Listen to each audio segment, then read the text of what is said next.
నమస్తే, welcome to నవతరం news. బులెటిన్లో ముందుగా హెడ్లైన్స్ చూద్దాం.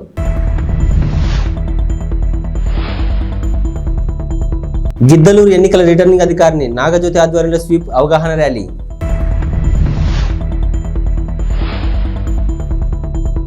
ఇంటర్ ఫలితాల్లో రాయవరం విజ్ఞాన్ జూనియర్ కాలేజీ విద్యార్థుల విజయకేతనం.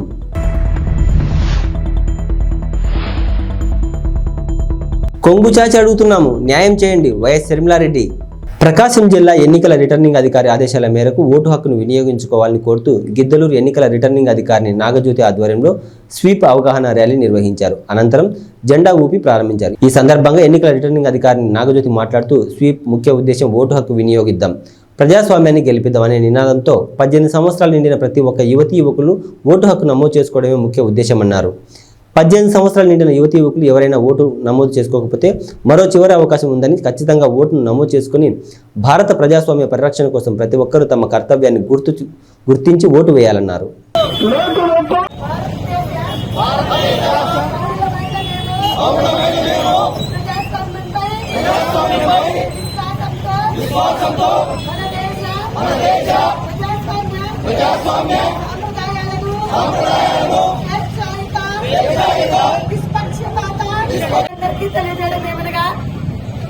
మరి ఈ స్వీప్ కార్యక్రమం యొక్క ముఖ్య ఉద్దేశం ఏంటంటే, మొదటగా 18 సంవత్సరాల నిండిన ప్రతి ఒక్కరూ వారికి ఓటు కోసం అప్లై చేసుకుని ఓటు వేయాలని అందరికీ తెలపడం ఒక ముఖ్య ఉద్దేశం. ఈ నెల 15వ తారీఖు వరకు, మార్చి 15 నాటికి 18 సంవత్సరాలు నిండిన వాళ్ళు కొత్తగా అప్లై చేసుకోవడానికి ఇంకా అవకాశం ఉంది. ఎవరైనా ఇప్పటికీ మార్చి 15 నాటికి 18 సంవత్సరాలు నిండిన వాళ్ళు ఓటుకు అప్లై చేసుకోకుండా ఉంటే వాళ్ళు ఈ 15వ తారీఖు లోపల అప్లై చేసుకోవాలని కోరుకుంటున్నాము. అదొకటి. ప్లస్ ఎవరు కూడా ఎటువంటి భయభ్రాంతులకు లోను కాకుండా, ఎటువంటి ప్రలోభాలకు లొంగకుండా వారి మనస్సాక్షికి విలువ ఇచ్చి వారి ఓటును వినియోగించుకోవాలని కోరుకుంటున్నాము. అదేవిధంగా ఈ గిద్దలూరు కాన్స్టిట్యున్సీలో అందరూ కూడా మంచి ఎక్స్పీరియన్స్ ఎంప్లాయర్స్ ఉన్నారు. మీరందరూ కూడా, ప్రజలందరూ కూడా వారి ఓటును మే 13వ తారీఖున అందరూ ప్రశాంత వాతావరణంలో వారి ఓటును వినియోగించుకోవాలని కోరుకుంటున్నాను. ఆంధ్రప్రదేశ్ రాష్ట్ర ఇంటర్ పరీక్ష ఫలితాల్లో రాయవరం విజ్ఞాన్ కాలేజీ విద్యార్థులు అన్ని విభాగాల్లో అత్యుత్తమ ప్రతిభ కనబరిచారు. ద్వితీయ సంవత్సరం బైపీసీ విభాగంలో శ్రీ లక్ష్మీ మనోజ్ 1000 మార్కులకు గాను 981 మార్కులు, ప్రథమ సంవత్సరం సిఈసి గ్రూప్లో త్రివేణికి 500 మార్కులకు గాను 472 మార్కులు, బైపీసీ విభాగంలో ధనలక్ష్మికి 440 మార్కులు గాను 429 మార్కులు, ఎంపీసీ విభాగంలో మాధవీదేవికి 470 మార్కులకు గాను 459 మార్కులు సాధించారు. 400 మార్కులు పైబడి వచ్చిన విద్యార్థులు 25 మంది. ద్వితీయ సంవత్సరం బైపీసీ విద్యార్థిని లిఖిత ఇంటర్మీడియట్ విద్యార్థులతో హెచ్సిఎల్ కంపెనీకి ఎంపిక కాబడినదని ప్రిన్సిపల్ అచ్చిరెడ్డి తెలిపారు. ఈ సందర్భంగా ఎమ్మెల్యే డాక్టర్ సతీష్ సూర్యనారాయణ విజయం సాధించిన విద్యార్థులను అభినందించారు. గ్రామీణ ప్రాంత విద్యార్థులకు అతి తక్కువ ఫీజులతో అత్యున్నతమైన విద్యను అందిస్తున్న విజ్ఞాన్ కాలేజీ డాక్టర్ అమ్మిరెడ్డి మిత్ర బృందాన్ని అభినందించారు. కొంగు చాపి అడుగుతున్నాం, మీ ఆడబిడ్డలను అడుగుతున్నాం, మాకు న్యాయం చేయండి అంటూ ఓవైపు రాజశేఖర రెడ్డి బిడ్డ నిలబడింది. రాజశేఖర రెడ్డి తమ్ముడు వివేకానంద హత్య చేయించిన అవినాష్ రెడ్డి ఇంకోవైపు నిలబడ్డాడు. మీకు ఎంపీగా రాజశేఖర రెడ్డి బిడ్డ కావాలా, అవినాష్ రెడ్డి కావాలా తేల్చుకోండి అని పిసిసి అధ్యక్షురాలు, కడప ఎంపీ అభ్యర్థి వైఎస్ షర్మిల పులివెందుల నియోజకవర్గ ప్రజలను కోరారు. ఓవైపు న్యాయం ధర్మం, ఇంకోవైపు అధికారం, డబ్బు ఉన్నాయన్నారు. కడప నుంచి ఎంపీ అభ్యర్థిగా పోటీ చేస్తున్న షర్మిల న్యాయయాత్ర పేరిట ఎన్నికల ప్రచారానికి శ్రీకారం చుట్టిన విషయం తెలిసిందే. ఇందులో భాగంగా సొంతగడ్డ పులివెందుల నియోజకవర్గం పరిధిలోని వేంపల్లె, వేముల లింగాల, సింహాద్రిపురం, పులివెందుల్లో ఆమె బస్సు యాత్ర నిర్వహించారు. ఈ సందర్భంగా పులివెందుల్లో ఆమె మాట్లాడుతూ తీవ్ర భావోద్వేగానికి గురయ్యారు. పులివెందులలోని వెంకటేశ్వర స్వామి టెంపుల్ వద్ద బహిరంగ సభకు మేము వస్తున్నామని చెప్పి లైట్లు తీసేశారట. లైట్లు లేవంటే జగన్ ఫెయిల్ అయినట్లే, లైట్లు కావాలని తీసేశారు అంటే అవినాష్కు భయం పట్టుకున్నట్లు అని వ్యాఖ్యానించారు. కొంగు చాచి అడుగుతున్నాం,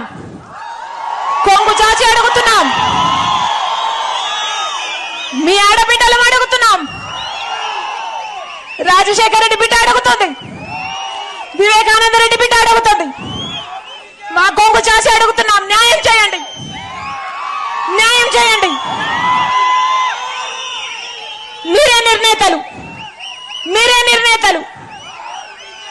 ఒకవైపు రాజశేఖర రెడ్డి బిడ్డ నిలబడింది, ఇంకోవైపు రాజశేఖర రెడ్డి గారి తమ్ముడిని వివేకానంద రెడ్డి గారి హత్య చేయించిన అవినాష్ రెడ్డి గారు ఇంకోవైపు నిలబడ్డారు.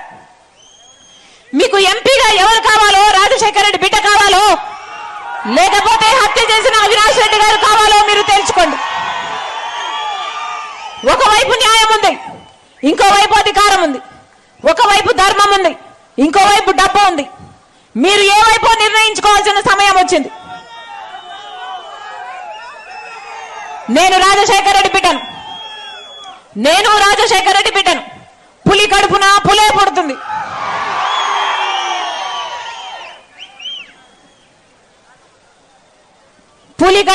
పులే పుడుతుంది. ఈ రాజశేఖర రెడ్డి బిడ్డ ఎవ్వరికి భయపడేది కాదు.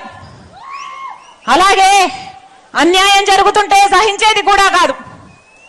ఇక్కడ అన్యాయం జరుగుతుంది కాబట్టి ఒక హంతకుడిని మళ్ళీ గెలిపించకుండా, ఒక హంతకుడు మళ్ళీ చట్టసభలకు వెళ్ళకూడదని ఈ రోజు రాజశేఖర రెడ్డి బిడ్డ ఈ నిర్ణయం తీసుకొని ఇక్కడ నిలబడింది. మీ రాజశేఖర రెడ్డి బిడ్డను గెలిపిస్తారో ఓడిస్తారో మీరే నిర్ణేతలు.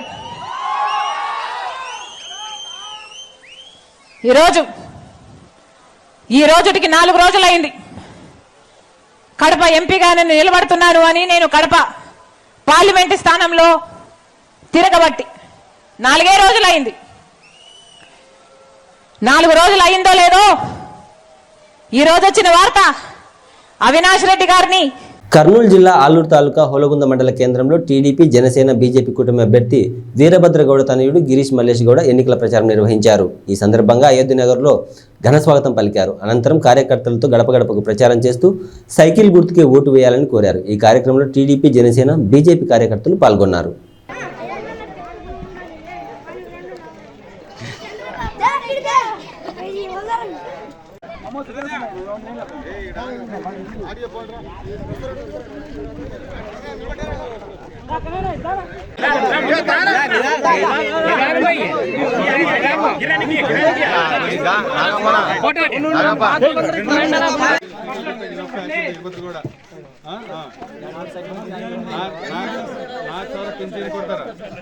పింఛన్ ಕೊಡ್ತಾರ ರೈತರಿಗೆ 20,000 ರೂಪಾಯಿ ಕೊಡ್ತಾರ 3 ಫ್ರೀ ಕೊಡ್ತಾರೆ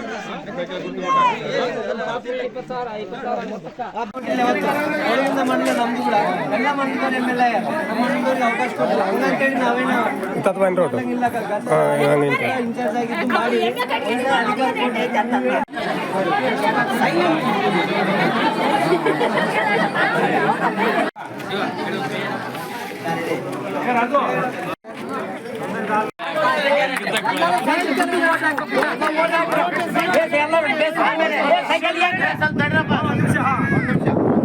ಬಾಬು ಶಿವರೆಡ್ಡಿ ಭವಿಷ್ಯತ್ ಗ್ಯಾರಂಟಿ ಕೇಳಾಗ ನಮ್ಮ ಚಂದ್ರಬಾಬು ನಾಯ್ಡು ಸೂಪರ್ 6 ಅಂಬದು ಇಟ್ಟಾರಕ್ಕ.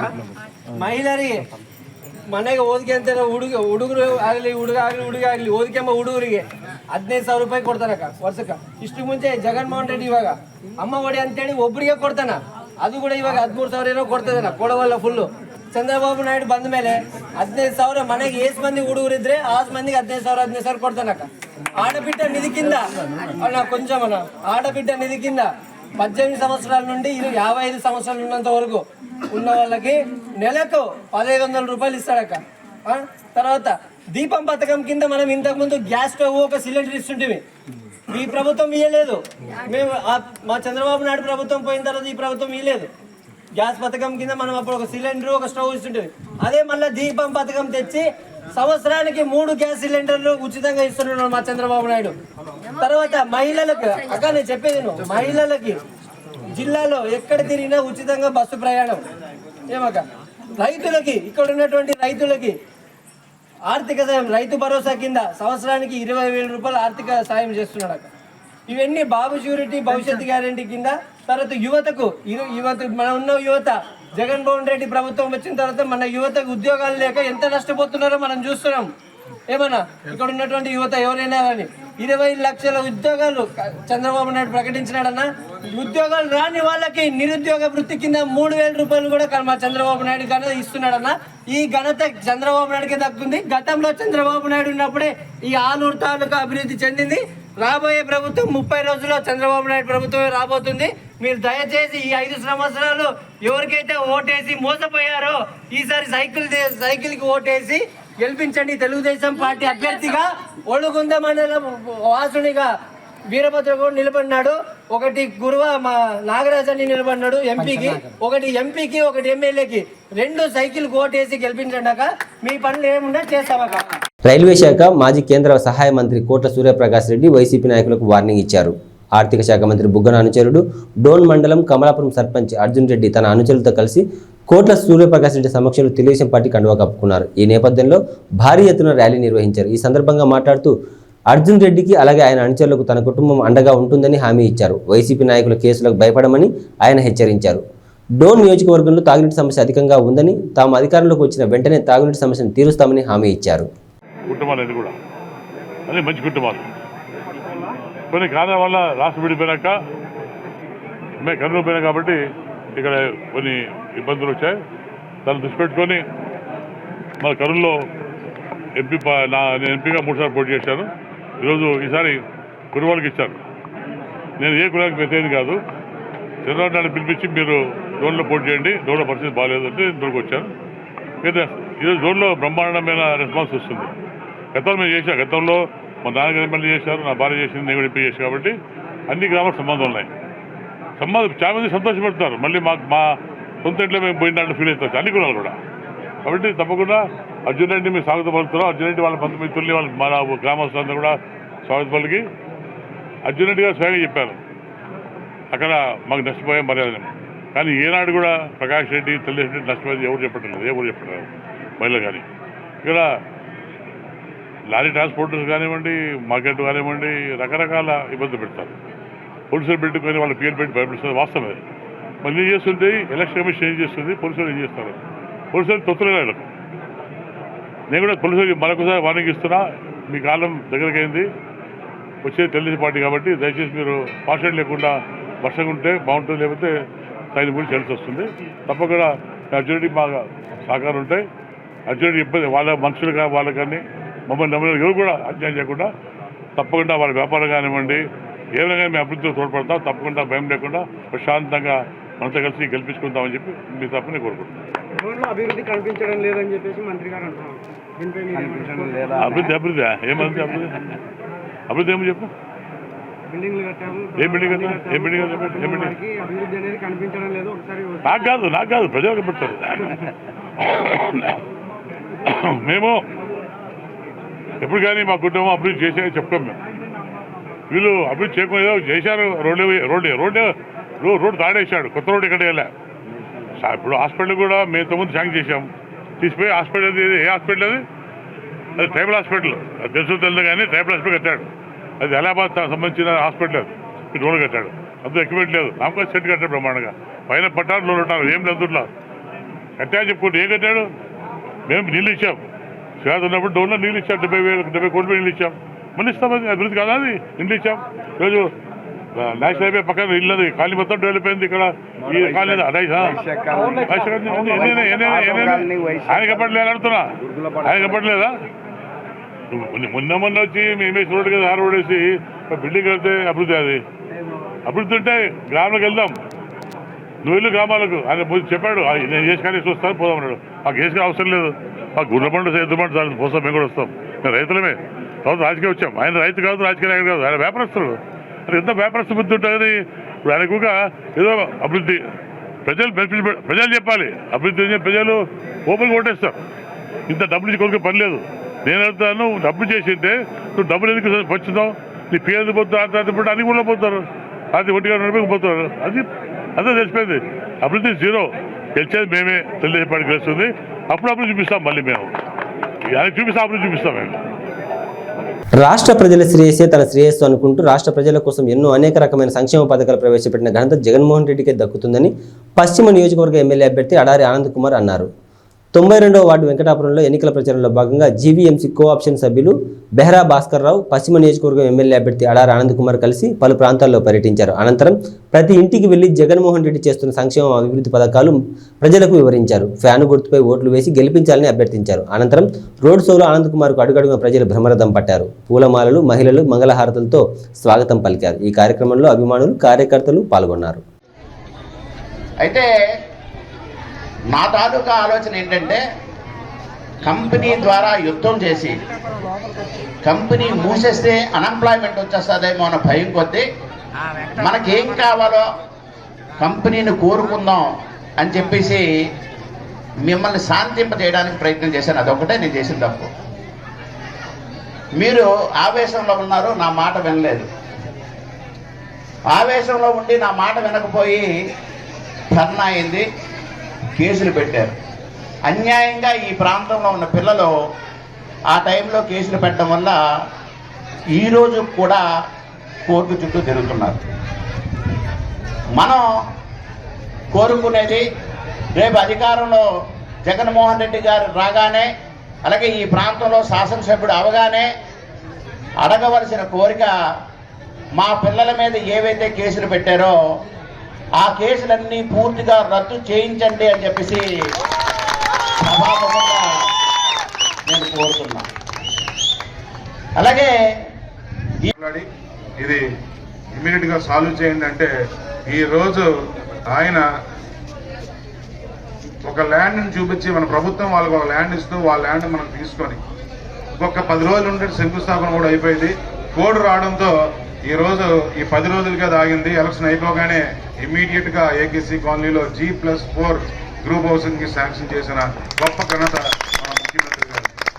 మరి అదే విధంగా ఇక్కడ గడపకు వచ్చినప్పుడు కూడా, ఈ గడప అయిపోయిన తర్వాత బెహ్రా భాస్కర్ గారు నాతో పాటు వస్తూ వాళ్ళ ఇంటికి వెళ్ళిన తర్వాత ఆయన నాకు మొత్తం చెప్పడం జరిగింది. సార్, ఇక్కడ ఈ విధంగా ఉంది, ఈ విధంగా కొంతమందికి ప్రాబ్లం ఉంది, ఎల్జీ ప్రాబ్లమ్స్, దీంట్లో ఈరోజు వందలాది మంది ఈరోజు చాలా మంది ఉపాధి కోల్పోయారు, దీనికి ఏదో ఒకటి మనం చెయ్యాలి అని అంటే, నేను ఈ గడప అయిన తర్వాత ఆయన అపాయింట్మెంట్ తీసుకొని ఆ ముఖ్యమంత్రి గారి దగ్గరికి వెళ్ళడం జరిగింది. నర్సీపట్నం మున్సిపాలిటీ 28వ వార్డు అయ్యన్న కాలనీలో ఎన్నికల ప్రచారంలో భాగంగా మాజీ మంత్రి చింతకాయల అయ్యన్న, సతీమణి కౌన్సిలర్ చింతకాయల పద్మావతి ఎన్నికల ప్రచారం నిర్వహించారు. ఆమె వెంట కుటుంబ సభ్యులు ప్రచారంలో పాల్గొన్నారు. ఇంటింటికి తిరుగుతూ టీడీపీ పార్టీ మేనిఫెస్టో ప్రజలకు ఇస్తూ, టీడీపీ అధికారంలోకి వచ్చిన తర్వాత అమలయ్యే పథకాలను వివరిస్తూ ఇంటింటి ప్రచారం నిర్వహించారు. ఈ సందర్భంగా పద్మావతి మాట్లాడుతూ, ఈ వైసీపీ పార్టీ దుష్ట పాలనకు చరమగీతం పాడవలసిన సమయం వచ్చిందన్నారు. సైకో జగన్ పాలనపై ప్రజలు ఎంతో విసుగు చెందారని, రానున్న ఎన్నికల్లో టీడీపీ గెలుపు ఖాయమని అన్నారు. రాష్ట్రం అభివృద్ధి చెందాలంటే ఖచ్చితంగా టీడీపీ రావాలని, ప్రతి ఒక్కరూ కూటమికి ఓటు వేసి నర్సీపట్నంలో చింతకాయల అయ్యన్న పాత్రుడిని అనకాపల్లి ఎంపీగా సీఎం రమేష్ని గెలిపించాలని కోరారు. ఈ కార్యక్రమంలో ప్రజలు, నాయకులు, కార్యకర్తలు పాల్గొన్నారు. మీకు ఆదరణ ఎంతవరకు కోరింది, అసలు ఎట్లా ఈ ప్రచారాన్ని ముందు తీసుకెళ్తున్నారు? అసలు ప్రతి దగ్గర మహిళలు ఎంతో సంతోషంగా, ఫస్ట్ మోడీ అని చెప్పగానే వాళ్ళ మొహాల్లో చిరునవ్వు వస్తుందండి. తప్పకుండా మేము బీజేపీకి వేస్తాం, సీఎం రమేష్ గారిని గెలిపిస్తాం, అలాగే సైకిల్ గుర్తుకేసి చంద్రబాబు నాయుడిని సీఎం చేస్తామని ప్రతి ఒక్కరూ ముందుకొచ్చి చెప్తున్నారు. ఇక్కడ 5 ఏళ్లలో మేము ప్రతి రోడ్డు, మేము సిమెంట్ రోడ్లు అన్నీ చూస్తూ ఉంటే, సిమెంట్ రోడ్లు మధ్యలో కట్ చేసేసారండి. సిమెంట్ రోడ్లు కట్ చేయక్కర్లా, కట్ చేసి అంటే ప్రతి ఊర్లో రోడ్లు లేవు, బ్రిడ్జిలు లేవు, అభివృద్ధి అనేది చాలా జీరో చేసేసారు. అభివృద్ధి లేదు ఈ 5 ఏళ్లలో. అంటే మోడీ గారు ఏం చెప్పారంటే స్వచ్ఛ భారత్ అన్నారు. ఎక్కడండి అనకాపల్లిలో చూస్తే ఎక్కడ అంత డ్రైనేజ్ దోమలు, విపరీతమైన దోమ. ఎందుకు చేయలేకపోయినారు ఈ 5 ఏళ్ళు? ఎలాంటి అభివృద్ధి లేదు. కాకపోతే జనాల్లో మాత్రం అవేర్నెస్ చాలా బాగుందండి. ఈసారి ఖచ్చితంగా మేము చంద్రబాబు నాయుడిని సీఎం చేస్తాం. అనకాపల్లి నుంచి ప్రధానమంత్రికి ఒక బహుమతిగా మేము ఇస్తామని. 2 ఓట్ల క్యాంపెయిన్ ఎట్లా చాలా అవేర్నెస్ ఉందండి. పెద్ద ముసలి వాళ్ళు కూడా, చదువు ఏం లేని వాళ్ళు కూడా, నేను మోడీకి ఓటు అంటే సీఎం రమేష్ గారికి ఓటేస్తామంటున్నారండి. అంత అవేర్నెస్ ఉంది. నేను రమేష్ గారిని గుర్తుపడతారా లేదనుకుని మోడీ గారికి కమలం గుర్తుంటే మాకు సీఎం రమేష్ గారు తెలుసండి, మేము సీఎం రమేష్ గారికి ఓటేస్తాం. చిన్న చిన్న ఊర్లు, నిన్న పాయకరావుపేటకి వెళ్ళాం. అందులో ఒక ముసలాం వచ్చింది మా దగ్గరకు వచ్చి, చంద్రబాబు నాయుడిని జైల్లో పెట్టారు అని ఎంత బాధతో ఏడుస్తూ చెప్తుందంటే, అట్లాంటి వాడిని మేము ఊరికే వదిలిపెట్టాము అని కసిగా ఉన్నారండి. అంటే ఏ తప్పు చేయకుండా బాబు గారిని తీసుకెళ్లి జైల్లో పెట్టారు అనేది జనాల్లో చాలా ఉందండి, అవేర్నెస్ ఉంది. మనమేం ప్రత్యేకంగా ఇది కొత్తగా మన 2 గుర్తులు అని కన్ఫ్యూజన్ కూడా లేదండి. జనాలు చాలా క్లియర్గా ఉన్నారు అందరూ. మళ్ళీ యూత్ కూడా చాలా, అంటే యూత్లో ఇక్కడ మెయిన్గా అనకాపల్లిలో యూత్కి జాబ్స్ లేవు. యూత్ అందరూ కూడా ఎక్కడికి పోయినా ఫస్ట్ ఓటు మాకు మోడీకి, సైకిల్కు వేస్తాము అని చెప్పి అందరూ చెప్తా ఉన్నారండి. ధర్మాన ప్రసాదరావు నాయకత్వంలో ఆయన నివాసం వద్ద పలువురు వైఎస్ఆర్సీపీ పార్టీలో చేరారు. దాదాపు 150 మంది కుటుంబాలు కండువా కప్పుకొని పార్టీలో చేరారు. ఈ సందర్భంగా మాట్లాడుతూ రాజధాని విశాఖపట్నం రాబోతుందని, జగన్మోహన్ రెడ్డి మరలా ముఖ్యమంత్రి అయితే అందరికీ మంచి జరుగుతుందని అన్నారు. ఈ కార్యక్రమంలో నాయకులు, కార్యకర్తలు పాల్గొన్నారు. వైఎస్ఆర్ కాంగ్రెస్ పార్టీని ఎంచుకోవడం ముఖ్యంగా యువకులైనటువంటి వాళ్ళు సరైన నిర్ణయం చేశారని మహేంద్రని, ఆయన స్నేహితుల్ని నేను అభినందిస్తూ ఉన్నాను. ఊరకనే టీవీల్లో ఏ పార్టీకి ఆ పార్టీ చేసుకునేటువంటి ప్రచారాల కంటే, ఊటకపు మాటల కంటే, కళ్ళెదురుగా కనిపిస్తున్నటువంటి అభివృద్ధో, అమలు చేసే కార్యక్రమాలు, విధాన నిర్ణయాలు, సమాజంలో మార్పులు తెచ్చి ప్రజల తాలూకా స్థితిగతులు పెంచాలనేటువంటి ప్రయత్నం చేస్తున్నటువంటి పార్టీ ప్రభుత్వాల్ని నిలబెట్టాలి అనేటువంటి ఆలోచన యువకులు ముఖ్యంగా కలిగి ఉండాలి. ఎందుచేతనంటే ప్రజాస్వామ్య దేశాల్లో ప్రజల తాలూకా ప్రమాణాలు, జీవన ప్రమాణాలు, వాళ్ళ భవిష్యత్ అంతా పాలించేటువంటి రాజకీయ పార్టీల చేతుల్లోనే ఉంటుంది. ఎవరికో ఒకరికి ఇచ్చేసి అన్నీ బాగుపడాలంటే బాగుపడదు. మీరు ముఖ్యంగా యువకులు తెలుసుకోవాల్సింది ఆ ప్రభుత్వపు నిర్ణయాలతోటి మన తాలూకు జీవితాలు మెరుగుపడడమా, తరిగిపోవడమా, దివాలా తీయడం అన్నది ఉంటుంది. చంద్రబాబు గారు ఏంటి ఇప్పుడు మీరు చెప్పండి, చంద్రబాబు ఎక్కడ నివాసం ఉంటున్నాడు? ఇక్కడికి వచ్చిన పిల్లలందరూ మీరు గమనించారా? ఎక్కడ ఉంటాడో ఈ కుర్రాలు చెప్పాలి నాకు. ఇలా అమరావతి అనే పేరుతో రియల్ ఎస్టేట్ వ్యాపారం చేస్తాడు. దానికి గాను ముఖ్యమంత్రి ఇక్కడ అవ్వాలి. అతను వస్తే విశాఖపట్నం రావాల్సినటువంటి ఎగ్జిక్యూటివ్ క్యాపిటల్ని ఎత్తేసి అమరావతిలో పెట్టి 50,000 ఎకరాలు అమ్ముతాడు 5 సంవత్సరాలు. అది కానీ అతని కుటుంబం మాత్రం ఇక్కడ రాడు. ఇక్కడ వేడిగా ఉంటుంది, ధూళి పడిపోతుంది, ఎండ ఎక్కువ ఉంటుంది. అక్కడ హాయిగా చల్లగా ఉంటుంది. హైదరాబాద్లో ఉంటాడు. అతను మనకు ముఖ్యమంత్రి. మన పిల్లలేమో ఎగిరి గెంతేసేసి సైకిలో అని అంటే ఏమిటంటున్నారు? నాలెడ్జ్ ఉందా? ఫస్ట్ అతన్ని అడగాలి మీరు. ఎవరైనా ఎక్కడ ఉంటాడు ముఖ్యమంత్రి అని, ఎక్కడ ఉండాలి ముఖ్యమంత్రి? అంత ఘోరం అన్నమాట. అసలు తెలుగుదేశం తాలూగా నిర్ణయం ఏంటి నాయనా చెప్పమను. విశాఖపట్నంలో క్యాపిటల్ పెట్టడానికి, ఎగ్జిక్యూటివ్ క్యాపిటల్, కార్యనిర్వాహక రాజధానిని పెట్టడానికి ఈ జిల్లాలో ఉండేటువంటి అచ్చెన్నాయుడు, రామ్మోహన్ నాయుడు, కోన రవికుమారో ఇంకొకరో తెలుగుదేశం అభ్యర్థులు, మీ అభిప్రాయం ఏంటి చెప్పండి. అసలు విశాఖపట్నంలో పెట్టడానికి మీరు అనుకూలరా, పెట్టొద్దని అంటారా? చెప్పండి, మీరేం చెప్తారో చెప్పండి జనంకి. ఓటేమని అంటున్నారు కదా, ఓటేసే ముందు మీరు చెప్పండి, విశాఖపట్నంలో ఇది పెట్టడం మీరు అనుకూలమా, ఎత్తేస్తారా? ఇక్కడిది మన గవర్నమెంట్ వస్తే, మీ అందరూ సమర్థించినటువంటి వైఎస్ఆర్ కాంగ్రెస్ పార్టీ వస్తే మన విశాఖపట్నంలోనే క్యాపిటల్ని, రాజధానిని పెట్టించడం జరుగుతుందని ముఖ్యమంత్రి గారు చెప్పారు. ఇది మీరు ఇంటింట ప్రచారం చేయండి. వాళ్ళు చెప్పరు. ఆ ముఖ్యమంత్రి గారు ఎవరు, పాత ముఖ్యమంత్రి గారు, వైఎస్ఆర్ తెలుగుదేశం పార్టీ అధ్యక్షులు చంద్రబాబు గారి రియల్ ఎస్టేట్ వ్యాపారానికి సపోర్ట్ చేస్తారు.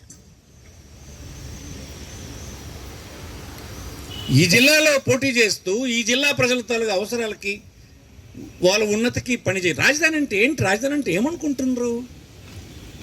అక్కడ రాజధాని వస్తే మనం ఉదయాన్నే బ్రేక్ఫాస్ట్ చేసేసి రాజధానికి వెళ్ళి పని చూసుకొని రాత్రి ఇంటికి భోజనానికి వచ్చేవచ్చు. మన తండ్రులు, తాతలు ఎక్కడికి వెళ్ళేవాళ్ళు తెలుసా? చెన్నై వెళ్ళేవాళ్ళు. ఆ రోజుల్లో 2.5 రోజులు 3 రోజులు ట్రైన్లో ఉండేవాళ్ళు మన తాతలు. 75 సంవత్సరాలు ఉన్నారు అక్కడ. మనం అయిపోయింది. 3 సంవత్సరాలు కర్నూలు వెళ్ళాం, తాతలు తండ్రులు వెళ్ళారు. ఆ తర్వాత హైదరాబాద్ మార్చారు. హైదరాబాద్లో 65 సంవత్సరాలు ఉన్నాం, మనము తండ్రులు వెళ్ళారు.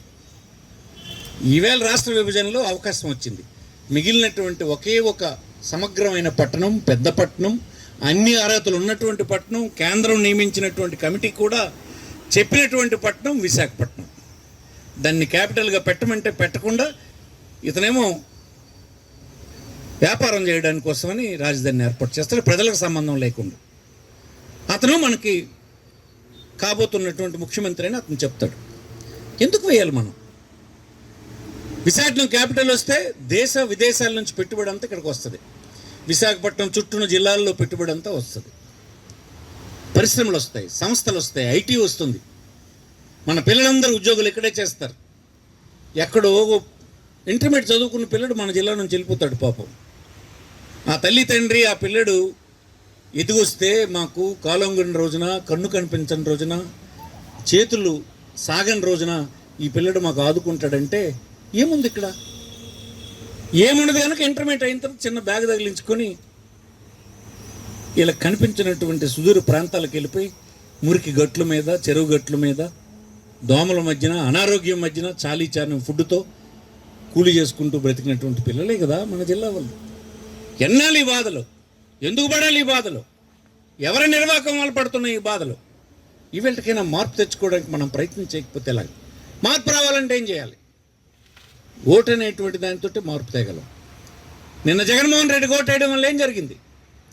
ఉద్దానంలో మంచినీటి ప్రాజెక్ట్ వచ్చింది. కిడ్నీ వ్యాధులతో చనిపోతున్న వాళ్ళకి పరిష్కారం లభించింది. పలాసలో హాస్పిటల్ వచ్చింది, వైద్యం చేయించుకోవడానికి అవకాశం వచ్చింది. మూలపేటలో సీపోర్ట్ వచ్చింది. ప్రపంచంతో శ్రీకాకుళం మరొక 6 మాసాల్లో కనెక్ట్ అయిపోతుంది. 4,000 కోట్ల రూపాయలు పెట్టుబడి పెట్టి పని జరుగుతుంది. మనం శ్రీకాకుళంలో ఏమొచ్చినాయి చూడండి. 900 బెడ్ల హాస్పిటల్ పూర్తయి రెడీ అయింది. రేపేమోటో కలెక్టరేట్ ఇనాగ్రేషన్కి సిద్ధంగా ఉంది. ఏమి చేయలేదని. ప్రతి ఊరా స్కూల్ డెవలప్ అయింది, ప్రతి దగ్గర హై స్కూల్ డెవలప్ అయింది. అందులో ఉండేటువంటి ఫర్నిచర్ని, డిజిటల్ బోర్డుల్ని, టాయిలెట్లని, అవసరమైనటువంటి పిల్లలకు కంప్యూటర్ని, వారికి బట్టలు, భోజనం, పెంచినటువంటి తల్లికి భారం అవుతుందేమో, కూలికి పంపించేస్తుందేమో అని చెప్పి ఆమె అకౌంట్లో డబ్బు వేసి ఎందుకోసం? ఆ పిల్లడు చదివితే, ప్రయోజకుడైతే ఆ కుటుంబం జీవన ప్రమాణాలు. ఇవి బులెటిన్ విశేషాలు. మరో బులెటిన్లో మళ్ళీ కలుద్దాం. అంతవరకు సెలవు. నమస్తే.